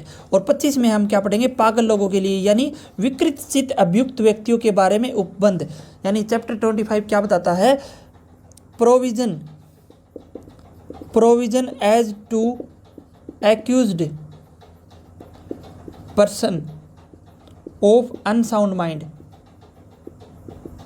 यानी मानसिक स्थिति सही नहीं है और उस पर आरोप लगा है, तो उसके लिए क्या क्या प्रोविज़न होते हैं, या फिर छोटे बच्चे होते हैं उनके लिए क्या क्या प्रोविज़न होते हैं। छोटे बच्चे भी अनसाउंड माइंड में आते हैं, उनको समझ नहीं होती कि अपराध क्या होता है, तो उसके लिए उपबंध क्या होंगे? प्रोविज़न होंगे, चैप्टर नंबर 25 में बताए गए हैं। तो इनको क्या होता है कि जैसे जमानती अपराध में तो सबको छोड़ दिया जाता है, लेकिन जो अजमानती अपराध होते हैं अगर वो अनसाउंड माइंड के द्वारा किए जाते हैं तो उसका कोई गारंटी ले ले कि मैं इसकी देखरेख करूँगा, आगे से कोई अपराध नहीं होगा, तो अजमानती अपराध के केस में भी कुछ प्रोविज़न के आधार पर उनको एक्यूज्ड पर्सन है जो अनसाउंड माइंड है उसको भी छोड़ दिया जाता है। चैप्टर नंबर 25 बताता है इसके बारे में। और धारा कहाँ से कहाँ तक है? 328 से लेकर 339 तक, ठीक है। और ये क्या कहाँ से कहाँ तक है? 300 से लेकर 327 तक। तो देखो इनको भी याद कर लोगे तो आपका काम आसान हो जाएगा। चैप्टर नंबर 26 करते हैं। तो चैप्टर नंबर 26 देखो कि यहाँ पे जैसे एक बहुत ही दुखद घटना हुई थी, 26/11 का हमला हुआ था मुंबई में। तो वहाँ से हमें याद रखना है कि 26/11 हमले की तरह न्याय प्रशासन पर कोई हमला नहीं कर सकता।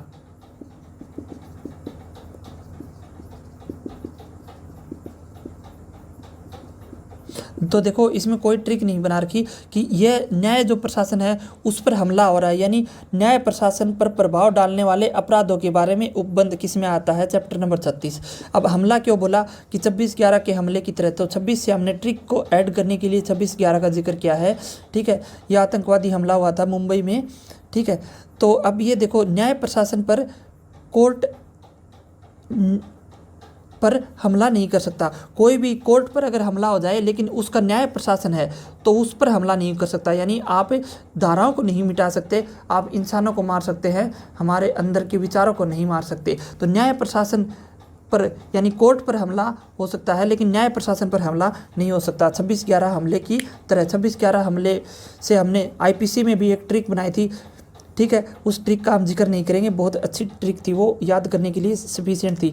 तो 26/11 हमले में क्या है? न्याय प्रशासन पर प्रभाव डालने वाले अपराधों के विषय में उपबंध, यानी क्या है? Provision as to offences affecting the administration of justice. तो क्या आएगा? Provision as to offence affecting the administration of justice किस में आएगा? चैप्टर नंबर 26 में आएगा। 340 से लेकर 352 तक है ये, 340 से लेकर 352 352 तक है chapter number 26, provision as to offences affecting the administration of justice, न्याय प्रशासन पर प्रभाव डालने वाले अपराधों के विषय में, चैप्टर नंबर 20। अब सिंपल बात है कि न्याय प्रशासन पर प्रभाव कैसे डाल सकता है। जैसे आप झूठे सबूत पेश करते हो, झूठे कागजात हो रहे हो, या फिर कुछ ऐसा काम करते हो, तो ये कहते हैं कि ये अदालत और हमारा टाइम ज़ाया किया जा रहा है, तो वो चीज़, उसके बारे में प्रोविजंस हैं धारा नहीं, चैप्टर नंबर 26 में। अब नेक्स्ट चैप्टर आ जाता है चैप्टर नंबर 27। अब चैप्टर नंबर 27 क्या बताता है? चैप्टर नंबर 27 बताता है, अब देखो, सत्ता किसी की भी हो, जजमेंट हमेशा मजिस्ट्रेट अपनी मर्जी से करेगा। ठीक है, तो ये लाइन आपको याद रखनी है कि सत्ता किसी की भी हो लेकिन जजमेंट हमेशा मजिस्ट्रेट अपनी मर्जी से करेगा। तो ये चीज़ है कि न्यायपालिका पूरी तरीके से स्वतंत्र है। तो ये चीज़ अपने को सिंपल बात है कि सत्ता किसी की भी हो लेकिन जजमेंट मजिस्ट्रेट जो करेगा वो अपनी मर्जी से करेगा। तो सत्ता से याद रखना 27 और जजमेंट से याद रखना जजमेंट। तो 27 में क्या है? जजमेंट। तो 27 में क्या होगा? जजमेंट, यानी सत्ता किसी की भी हो लेकिन जजमेंट मजिस्ट्रेट अपनी मर्जी से करेगा। जजमेंट यानी निर्णय। अब निर्णय किस आधार पर लिया जाएगा, उसके बारे में क्या क्या चीज़ें हैं वो 353 से लेकर 365 तक बताई गई है चैप्टर नंबर 27 में। जैसे सार का साक्ष्य देखने के बाद और ऑर्डर ऑफ, कई बार ये होता है कि डिस्चार्ज का ऑर्डर दिया जाता है तो उसे जजमेंट नहीं किया जाता। जजमेंट कैसे होगा? साक्ष्य तमाम सबूतों और गवाहों के मद्देनजर रखते हुए अदालत इस नतीजे पर पहुंची है कि, तो वो चीज़ें क्या बताएगा? जजमेंट आएगा। ठीक है, तो चैप्टर नंबर 27 क्या आ जाएगा? जजमेंट। और चैप्टर नंबर 28, चैप्टर नंबर 28 आ जाएगा। देखो 8 से क्या याद रखेंगे अपन? अटका दिया। अटका दिया यानी लटका दिया। ठीक है, अटका दिया, अटका से याद रखना 8। अब देखो कि हाईकोर्ट को एक बार गुस्सा आ गया। हाईकोर्ट ने बोला कि हमसे बिना पूछे कैसे अटका दिया, हमसे बिना पूछे कैसे लटका दिया, लटका दिया। अब लटका दिया का मतलब क्या है? उसको फांसी की सज़ा दे दी। और लटका से हम क्या याद रखेंगे? अटका। और अटका से हम क्या याद रखेंगे? 28।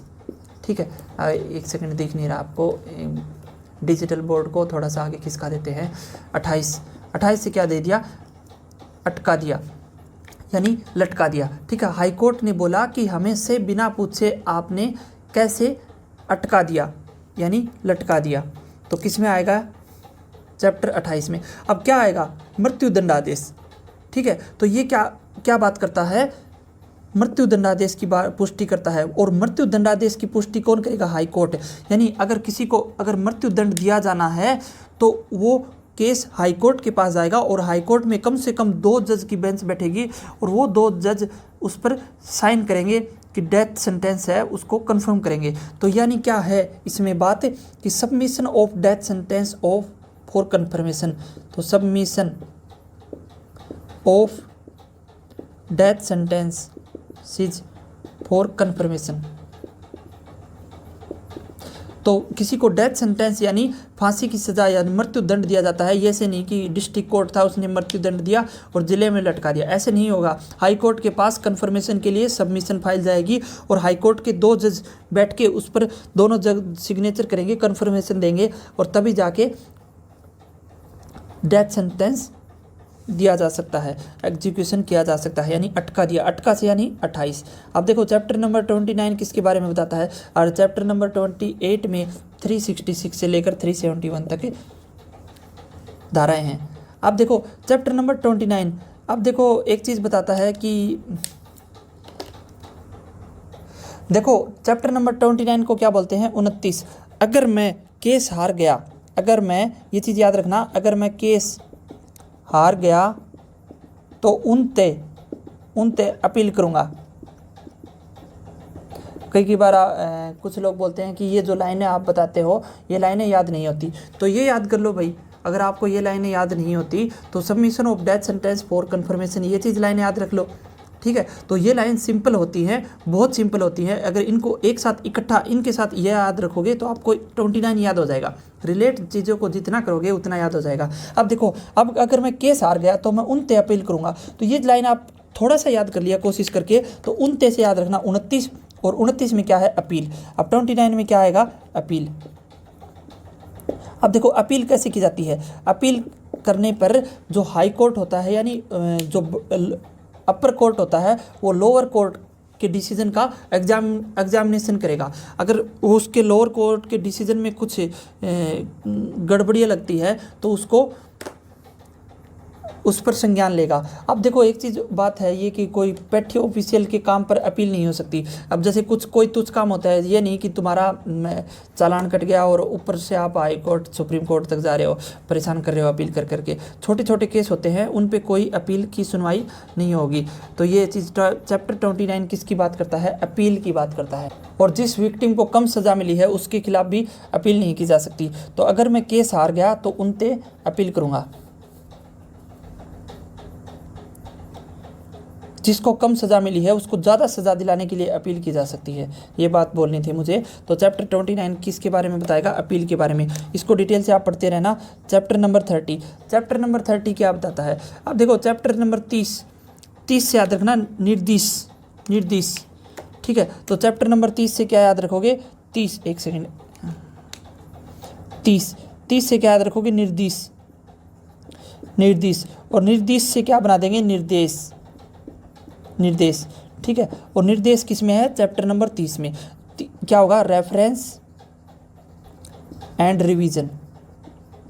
रेफरेंस एंड रिवीजन किस में आएगा, चैप्टर नंबर 30 से याद रखना निर्देश से यानी निर्देश। अब रेफरेंस का मतलब इसमें क्या होगा कि जो निचली अदालत है वो ऊपरी अदालत में गड़बड़ मामलों को भेजती हैं, ठीक है। और उसको हाई कोर्ट उसको अनकॉन्स्टिट्यूशनल भी डिक्लेयर कर सकता है रेफरेंस में। और रिवीजन में क्या होता है कि हाई कोर्ट निचले कोर्ट से रिकॉर्ड मंगवाता है। कोई पेंडिंग केस हो गया या फिर कोई डिसाइडेड केस है तो उस केस में रिकॉर्ड बनवाएगा रिवीजन के लिए, ठीक है। तो reference and revision chapter number 30 की बात करता है। और चैप्टर नंबर 29 कहाँ से कहाँ तक था, 372 से लेकर 394 तक। और चैप्टर नंबर 30 की कहाँ से कहाँ तक होगा, 395 से लेकर 405 तक, ठीक है। तो ये है चैप्टर नंबर 30 निर्देश। नेक्स्ट चैप्टर याद करते हैं, चैप्टर नंबर 31।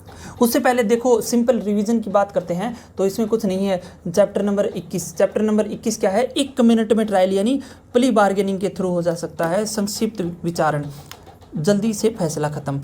22 में क्या आता है, भाई आजा तुझे कोर्ट में पेश होना है। और ये कौन है, कैदी है। कैदी को कोर्ट में पेश करने की पावर कोर्ट के पास होती है। और चैप्टर नंबर 23 में क्या होगा, तो 23 में हमने क्या पढ़ा था कि तेरी इंक्वायरी एंड ट्रायल चलेगी, उसके लिए सबूत लाओ। और चैप्टर नंबर 24 में क्या कहा था, चौबे जी उनको जनरल प्रोविज़न बताओ। तो चैप्टर नंबर 24 में क्या था कि चौबे जी उनको इंक्वायरी एंड ट्रायल के जनरल प्रोविज़न बताओ। चैप्टर नंबर 25 में क्या था, 35 हमने अच्छे से याद कर लिया। 26/11 के हमले की तरह आप कोर्ट के एडमिनिस्ट्रेशन ऑफ जस्टिस को हमला नहीं कर सकते आप। और 27 में सत्ता किसी की भी हो लेकिन जजमेंट कौन करेगा, मजिस्ट्रेट करेगा अपने निर्णय। और 28 में क्या था कि submission of death sentence for conformation यानी मृत्यु दंडा 28 से क्या याद रखेंगे, अटका यानी लटका दिया, हमसे बिना पूछे कैसे। और अपील क्या होता है, आपने पढ़ लिया 29 में 29 अपील करूँगा। और 30 में क्या था, 30 में हमने क्या पढ़ा था, 30 निर्देश यानी reference and revision. Chapter number 30, 7 chapter और बचे हैं उनको भी कर लेते हैं। चैप्टर 31, नेक्स्ट चैप्टर 31 क्या बताता है, एक तय दूसरे में ट्रांसफरण, दूसरे में अंतरण। इसका मतलब क्या है, एक तय दूसरे में, एक से दूसरे में अंतरण यानी एक कोर्ट से दूसरे कोर्ट में क्रिमिनल केस का ट्रांसफ़र कर देना। और ये किसकी पावर है, सुप्रीम कोर्ट की। और बड़ा कोर्ट पावर दे सकता है एक मामले को दूसरे मामले में ट्रांसफ़र करने का, यानी ये क्या है, ट्रांसफ़र ऑफ क्रिमिनल केसेस। तो ट्रांसफ़र ऑफ क्रिमिनल केसेस करने की पावर किसके पास है, बड़े कोर्ट के पास। और वो एक मामले को एक कोर्ट से दूसरे कोर्ट में ट्रांसफ़र कर सकता है, जैसे सुप्रीम कोर्ट कर सकता है। तो एक तय याद रखना, 31 31 31 दूसरे में अंतरण यानी ट्रांसफ़र कर देना, किसका, क्रिमिनल केस का। ठीक है, तो एक कोर्ट से पूरा उसका जो एक कोर्ट उस पर इंक्वायरी कर रहा है और उसके बाद उसको ट्रांसफ़र कर दिया। चैप्टर नंबर 32 क्या बताता है? देखो 32 से याद रखना बात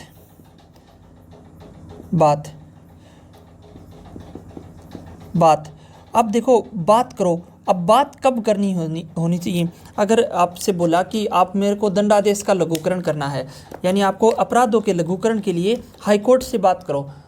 ठीक है, कई बार आप लोगों को ऐसा लगता होगा कि क्या बोल रहा है, लेकिन आप ध्यान रखना कि अपराधों के लघुकरण के लिए हाईकोर्ट से बात करो। अगर आपने ये लाइन याद रख ली तो हाईकोर्ट से अब बात कर सकते हैं, और 32 में आएगा बात, और फिर अपराधों का लघुकरण किस में है? चैप्टर नंबर 32 में। तो इसमें क्या है? एग्जीक्यूशन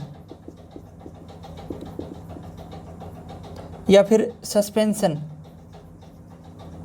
या फिर रिमिशन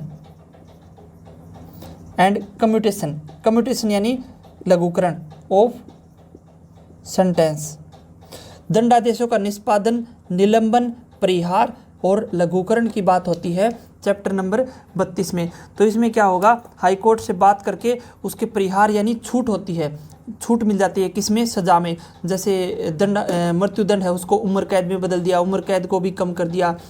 ठीक है, आजीवन कारावास, जैसे इसमें किससे 413 से लेकर 416 तक इसमें धाराएं आएंगी। तो चैप्टर 32 में क्या होगा? बात करो किससे? हाईकोर्ट से, ताकि अपराधों का लघुकरण नहीं बोलेंगे, इसे हम क्या बोलेंगे? दंडादेशों का लघुकरण। ठीक है, तो जो दंड आदेश हुआ है उसका लघुकरण, कम सजा हो गई, किससे? हाईकोर्ट से बात करने के बाद। ठीक है, हाईकोर्ट से हम बात करेंगे, अपील करेंगे 32 से के थ्रू। ठीक है, चैप्टर नंबर 32। अब नेक्स्ट चैप्टर आ जाता है चैप्टर नंबर 33। चैप्टर नंबर 33 क्या बताता है? Provision as to bail and bonds.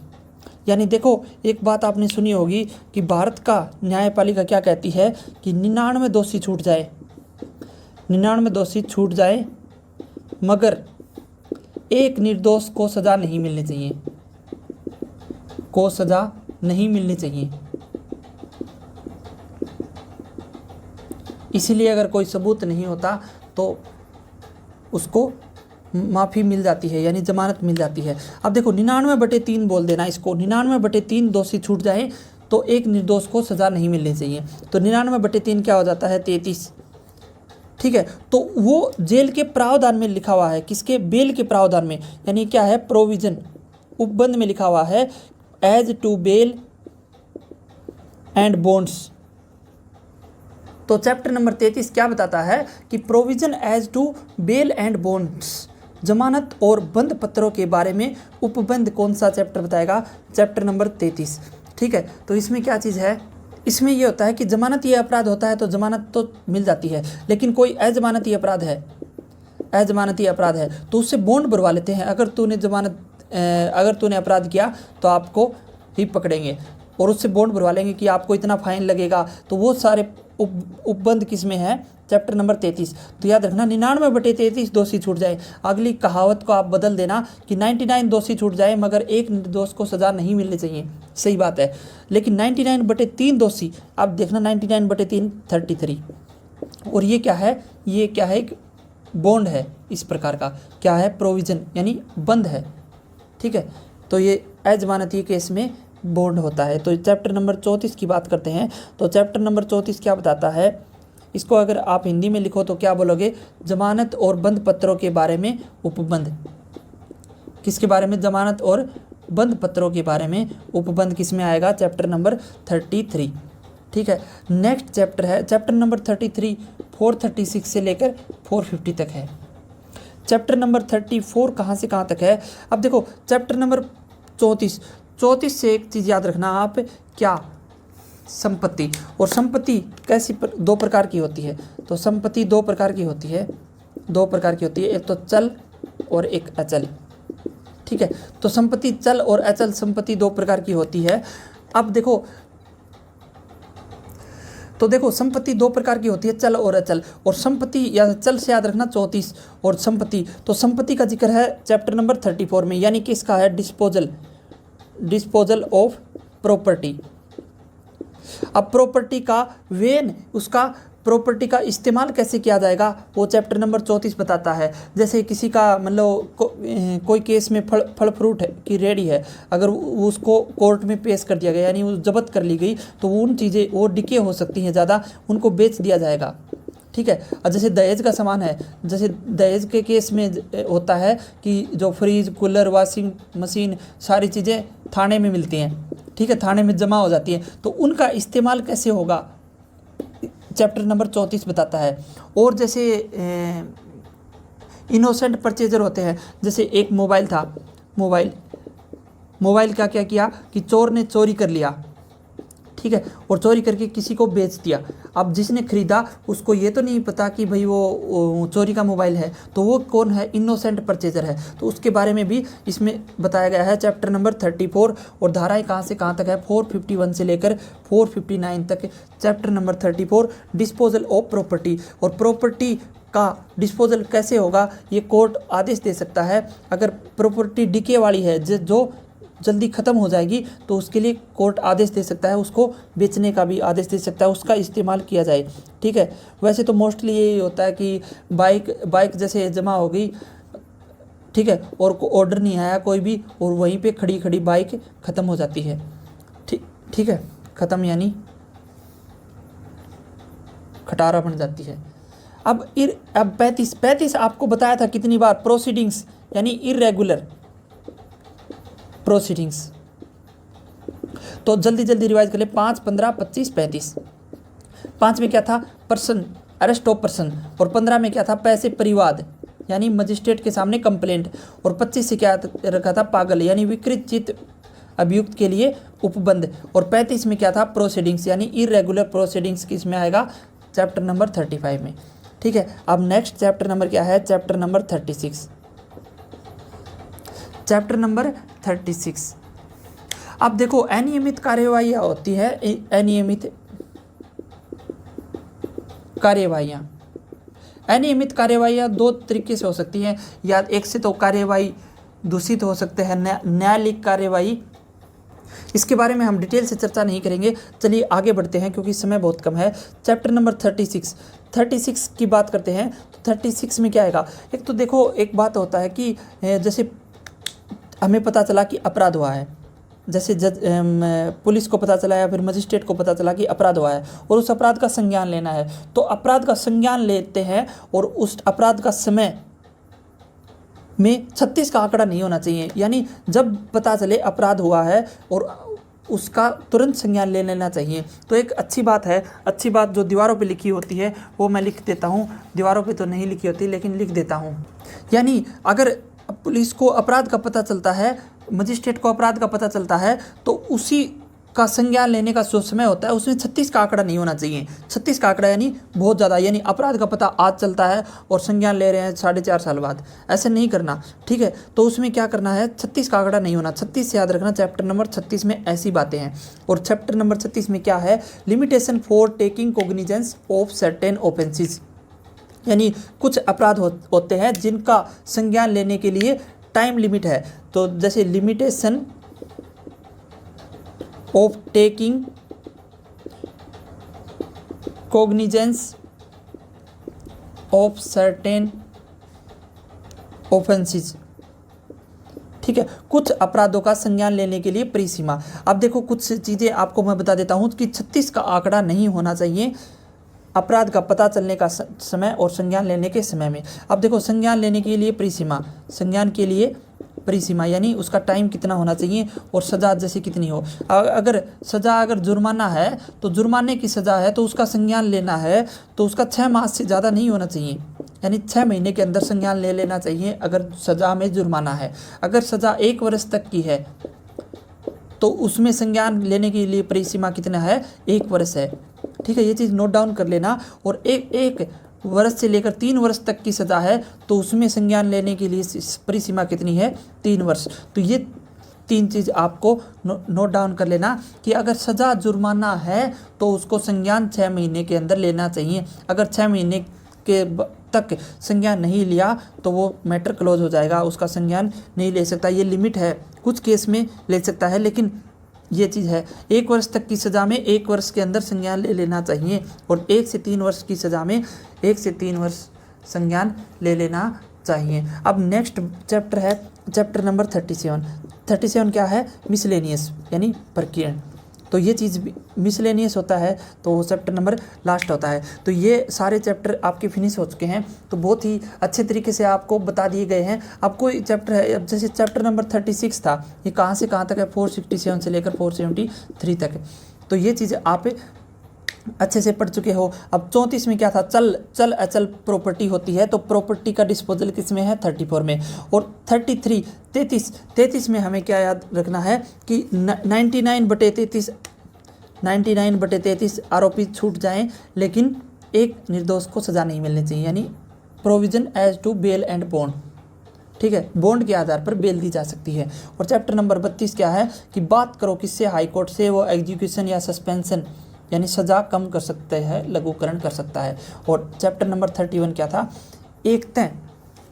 31 में हमने क्या पढ़ा था चैप्टर नंबर 31 में कि एक तय दूसरे में केस ट्रांसफ़र करना, यानी सुप्रीम कोर्ट एक कोर्ट से दूसरे कोर्ट में केस को ट्रांसफ़र कर सकती है। अब देखो लास्ट में एक चीज़ और बता देता हूँ मैं, ये चीज़ें जो आपको स्टार्टिंग में कुछ तो बता दी थी, एक साथ सारी चीज़ें लिख देता हूँ, उसका आप स्क्रीनशॉट ले लेना और उसके बाद डेली एक एक लाइन पढ़ लेना, और ये चीज़ भी आपको याद हो जाएगी। इसका मतलब ये है कि इससे हेल्प मिल जाती है। अगर चैप्टर नंबर, आपको पता है कि चैप्टर नंबर 25 से प्रश्न आ गया, तो 25 से क्या था, पागल लोग यानी विकृत चित्त व्यक्तियों की बात करता है। और चैप्टर नंबर 25 का पता लगाते ही आप अगर पता कर पा रहे हो कि ये 328 से लेकर 339 तक है, ये चीज़ आप पता कर पा रहे हो, तो आपको बहुत हेल्प मिलेगी किसी भी एग्ज़ाम में। तो चलिए उस चीज़ को मैं लिख देता हूँ, उसको आप अपने हिसाब से रट लेना। ठीक है, मैं पूरा लिख देता हूँ शुरुआत से लेकर आखिर तक। 1-6-6-6 ई। ठीक है, उसको ऐसे लिखना है। तो देखो ये सारे चीज़ हैं, वो चैप्टर जो कहाँ से स्टार्ट हो रहे हैं। जैसे चैप्टर 19 कहाँ से स्टार्ट होगा, 238 से स्टार्ट होगा और 250 तक जाएगा, इससे एक कम तक जाता है, क्योंकि 251 पर चैप्टर 20 स्टार्ट हो रहा है। अब ये चीज़ आपको ध्यान रखनी है। अब देखो 20 को हमने क्या बोला था, बमन यानी समन की बात करता है, और समन से पहला क्या था, 1990 वारंट। ठीक है, तो उसी तरीके से आप कोई भी चैप्टर ट्रिक से याद कर सकते हो। अब 29 क्या करूँगा मैं, अपील करूँगा। तो अपील का वर्णन किस चैप्टर में था, चैप्टर नंबर 29 में किसका वर्णन था, अपील का। बहुत सारे सिंपल है सब चीज़ें। 16 में क्या था, सोना नहीं चाहिए। किसके सामने सोना नहीं चाहिए, जब मजिस्ट्रेट के समक्ष कार्रवाई प्रारंभ हो जाए तो वहाँ पर सोना नहीं चाहिए। अब ये 204 से शुरू होगा, 210 तक जाएगा। 17 में क्या था, आरोप लगने पर खतरा मंडराता है, तो आरोप के बात करता है 211 में। ठीक है, तो उसी तरह हम किसी को भी इजीली ट्रिक से कर सकते हैं। 18 में क्या होगा, आठे चालेगा trial before court of session, यानी सेशन न्यायालय के समक्ष विचारण होगा। तो ये सारी चीज़ें हैं, आपको बहुत अच्छे से ट्रिक से बता दिया गया है सब कुछ। ठीक है, अब देखो ध्यान से, ये 8-9 इसका स्क्रीनशॉट ले सकते हो आप इजीली। ठीक है, आप समझ जाना ये इसके लिए है और ये इस पे लिखा हुआ है, ये सारी चीज़ें हैं, स्क्रीनशॉट लिखते जाना। 34 चल अचल संपत्ति, 35-36 को भी अच्छे से कर लिया। ठीक है, ये सारे चैप्टर के नाम हो। और आपको क्या करना है कि फर्स्ट डे को ये चीज़ याद रखना, 1-6-26-36 है, सॉरी 1-6-26-36 41-61-91। ठीक है, और सेकंड डे आपको याद रखना 106, 125, 129, 149, 154, 173, 190 और 200। यहाँ से आपको 15 चैप्टर तक धाराएँ याद हो जाएंगी। ठीक है, और चैप्टर तीसरे दिन याद रखना, और चौथे दिन ये याद रखना, और 5वें दिन ये याद रखना। 5 दिन में आप ये चीज़ें पूरा रट सकते हो। तो 5 दिन ज़्यादा नहीं है, वैसे तो आप 1 दिन में भी कर सकते हो करने वाले तो, लेकिन ये जो तरीका है आप फॉलो करोगे तो डेफिनेटली आपको ये पता चल जाएगा कि चैप्टर 29 में क्या है, कहाँ तक जाएगा। ठीक है, रेंज पता लग जाती है, उसके बाद भी हमारा काम आसान हो जाता है, तो बहुत ईजी रहेगा। चौबे जी उनको बारे में बताओ। तो चैप्टर नंबर 24 क्या था कि 24 जी उसको जनरल प्रोविज़न बताओ इंक्वायरी एंड ट्रायल के। ठीक है, तो बहुत इजी तरीके से हमने किया है। अब चैप्टर 21 है, चैप्टर 21 क्या था, प्ली बार्गेनिंग यानी समरी ट्रायल, 1 मिनट में ट्रायल ख़त्म। Very fast. तो ये सारी चीज़ें हैं। अब देखो CRPC मेरी तरफ से आपको कंप्लीट करवा दी गई है, इंपॉर्टेंट चैप्टर भी करवा दिए गए हैं, जो चैप्टर रह गए तो उनको आप खुद से कर लेना। अब देखो एक चीज़ और बताता हूँ मैं, मेरे से ये पूछा जाता है कि जो आपने करवाया वो किसी एग्ज़ाम के लिए सफिशिएंट है, तो ये चीज़ आपको खुद डिसाइड करवानी चाहिए। मैंने आपको कंटेंट करवाया है और किस एग्ज़ाम के लिए उपयोगी है वो आपको डिसाइड करना है। आप अपने सिलेबस को देखो और मेरे द्वारा पढ़ाया गया कंटेंट को देखो, अगर आपको वहाँ सिलेबस में रिक्वायर्ड है तो आपके लिए वो कंटेंट सही है, वरना नहीं है। ठीक है, तो ये सारी चीज़ें आपके लिए ज़रूरी हैं। तो चलिए मिलते हैं किसी और टॉपिक के साथ नेक्स्ट वीडियो में। तब तक के लिए टेक केयर।